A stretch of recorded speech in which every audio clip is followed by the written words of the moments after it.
this is my informative speech. Have you ever loved a sport and then a coach made you start dreading coming? Today, I come to talk to you about how a coach's motivation or lack thereof sets the tone for the team, how poor coaching can negatively harm athletes, and how supportive coaching for everyone on the team improves both athletic performance and the love of the sport.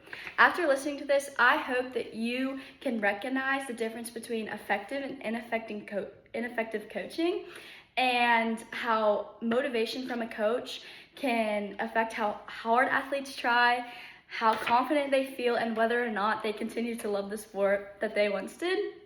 So let's dive in. First, I want to talk about how motivation sets the tone for the team. Coaches, you don't just run practice, you're not just there to supervise, but when you come in energized and prepared and invested in how your athletes are doing and wanting to get better and coming in with the 1% better every day attitude, the athletes feel it and they reciprocate it, and they are like, okay, coach is ready, I'm ready. So when they come in with an unmotivated or checked out attitude, coming from an athlete, it makes practice feel pointless. It's like, why are we here? You don't want to be here. Like, we're counting the minutes until we leave.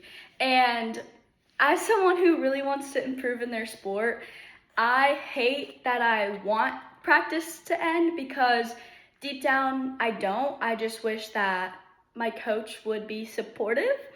But at the end of the day, I feel like I can just be doing so much more, and I feel like that's not a way to be able to improve in our sport. So that's why I feel like motivation is key when it comes to improvement.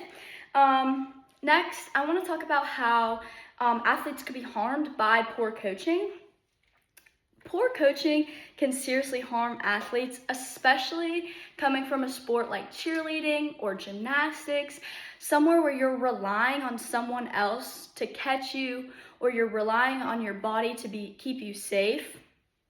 Silly mistakes come from not wanting to be there, annoyed at your coach not putting any effort into you, and you're just having to try and teach the skills yourself almost.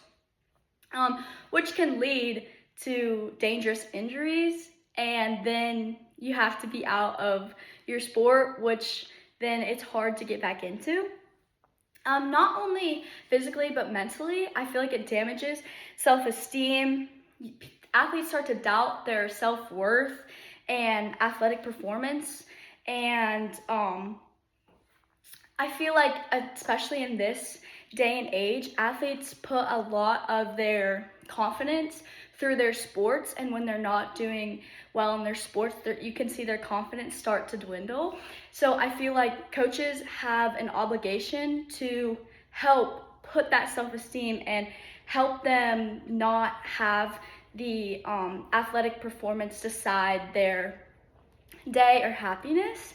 So that is another reason. And I think my last reason I'm going to go into is how supportive coaching for everyone on the team helps improve performance and the love of their sport.